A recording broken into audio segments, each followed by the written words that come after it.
Welcome students in Subhas English School digital lecture. Student, as we learnt in our first video about physical change, chemical change and chemical reaction. Today we will discuss about chemical equation and its forms. Chapter first, chemical reaction and equation.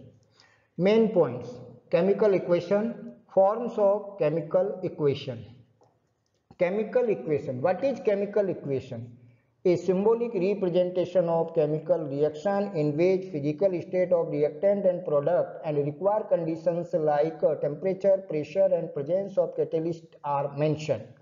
यानी कि chemical equation किसी chemical reaction को प्रदर्शित करने का तरीका है जिसमें हम रिएक्टेंट और प्रोडक्ट को सिंबल के रूप में शो करते हैं, साथ ही साथ उनकी जो भी फिजिकल कंडीशन है या फिजिकल स्टेट है, चाहे वो सॉलिड हो, लिक्विड हो, गैस हो, वो शो की जाती है। साथ ही जो केमिकल रिएक्शन किस टेम्परेचर पर हो रही है, कितना प्रेशर उसमें यूज हो रहा है और किस कैटेलिस्ट की प्रेजेंस में हो रही है, इसको मेंशन किया जाता है। फॉर एग्जाम्पल, अगर हम किसी स्टेट का नाम जैसे मध्य प्रदेश है, यदि हम उसको लिखते हैं तो हमें ये जो आपको दिखाई दे रहा है स्पेलिंग के रूप में लिखेंगे MADHYPRADESH, और यदि हम इसको शॉर्ट फॉर्म में लिखें तो हम MP लिखते हैं। पाइथागोरस थ्योरम के अनुसार हम लिखते हैं hypotenuse square is equal to base square plus perpendicular square. इसी को हम शॉर्ट फॉर्म में लिख सकते हैं H square is equal to B square plus P square. यानी कि एक तरह से जो केमिकल इक्वेशन है वो केमिकल रिएक्शन को लिखने के रूप में शॉर्ट फॉर्म है। Example first, coal burn in the presence of oxygen to form carbon dioxide. Here we can see we represent coal by the help of symbol and its state. Like this, oxygen represented by O2 and its state is gas. So we use G. Carbon dioxide is in the form of gas, so we use gas. यानी इस reaction में आप देख रहे हैं जो भी reactants है जैसे coal and oxygen, both are reactant जिन्हें हमने सिंबल की सहायता से शो किया है, साथ ही साथ उनकी स्टेट को शो किया है। कोल जो है सॉलिड है, ऑक्सीजन जो है गैस है। सिमिलरली प्रोडक्ट के रूप में हमारे पास कार्बन डाइऑक्साइड है जिसे हमने CO2 के रूप में यानी सिंबल के रूप में लिखा है, यानी उसका केमिकल फार्मूला जो है CO2 उसके रूप में लिखा है, साथ ही उसकी स्टेट फिजिकल स्टेट को मेंशन किया है। Example 2, silver react with hydrogen sulphide to form silver sulphide and hydrogen. यानी कि जब सिल्वर हाइड्रोजन सल्फाइड से रिएक्ट करती है तो सिल्वर सल्फाइड और हाइड्रोजन का फॉर्मेशन होता है।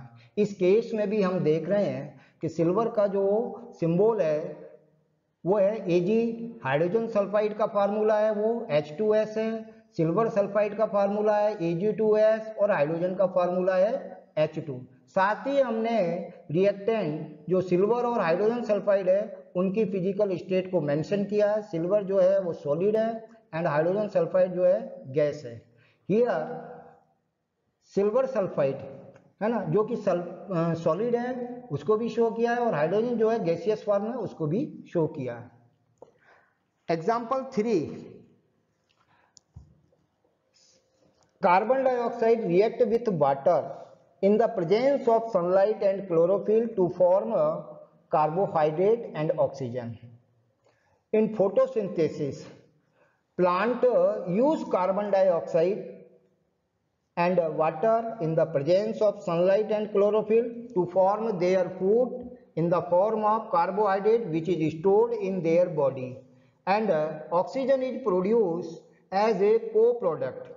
इस रिएक्शन में आप देख रहे हैं कि कार्बन डाइऑक्साइड जो है वो गैसियस फॉर्म में, वाटर जो है वो लिक्विड फॉर्म में और प्रोडक्ट के रूप में जो ऑक्सीजन है वो भी गैसियस फॉर्म में। यहाँ पर जो हमारी रिक्वायर्ड कंडीशन की बात हुई थी कि यह रिएक्शन सनलाइट और क्लोरोफिल की प्रेजेंस में, इसलिए जो रिक्वायर कंडीशंस होती है उसे हम एरो के ऊपर या बिलो एरो के नीचे भी शो कर सकते हैं। Now formation of lime from calcium carbonate. On heating calcium carbonate at 1000 degrees Celsius, it changes into calcium oxide and carbon dioxide. इस इक्वेशन में हम देख रहे हैं कैल्शियम कार्बोनेट मीन्स लाइमस्टोन जो कि एक सॉलिड है, इसलिए हमने यहाँ एस सिंबल का यूज किया है। कैल्शियम ऑक्साइड जो प्रोडक्ट के रूप में है, ये भी एक सॉलिड सब्सटेंस है, इसलिए हमने यहाँ पर भी एस का यूज किया। कार्बन डाइऑक्साइड जो एक गैसियस प्रोडक्ट है, इसलिए हमने यहाँ पर उसके लिए जी का यूज किया है। रिक्वायर कंडीशन हमारी है 1000 डिग्री सेल्सियस, यानी ये बताती है कि ये रिएक्शन 1000 डिग्री सेल्सियस पर होती है। Now zinc react with sulphuric acid to form zinc sulphate and hydrogen. यहाँ हम देख रहे हैं कि जिंक जो है सॉलिड फॉर्म में और सल्फ्यूरिक एसिड यहाँ हमने ब्रैकेट में लिखा है AQ, इसका मतलब होता है एक्वस। इसका मतलब ये जो सॉल्यूशन है वाटर में बना हुआ है, इसलिए वाटर के लिए हम AQ यूज करते हैं, सॉलिड के लिए S यूज करते हैं, गैस के लिए हम G यूज करते हैं। जिंक सल्फेट ये भी एक सॉल्यूशन है, इसलिए इसके नीचे हमने AQ लिखा है, मतलब ये एक्वस फॉर्म में है। और हाइड्रोजन जो है अपने आप में एक गैस है, इसलिए हमने यहाँ पर G का यूज किया। Formation of ammonia when nitrogen react with hydrogen at 500 degrees Celsius and 200 to 300 atmospheric pressure in the presence of iron and molybdenum catalyst to form ammonia and heat। यानी इस reaction में हम देख रहे हैं जो रिक्वायर कंडीशन है, एक तो है 500 degree Celsius temperature and second is 200 to 300 atmosphere. इस रिएक्शन में नाइट्रोजन जो है गैसियस फॉर्म में, हाइड्रोजन भी गैसियस फॉर्म में, प्रोडक्ट के रूप में जो हमारे पास अमोनिया है वो भी गैसियस फॉर्म में। I hope you enjoyed this video. Thank you.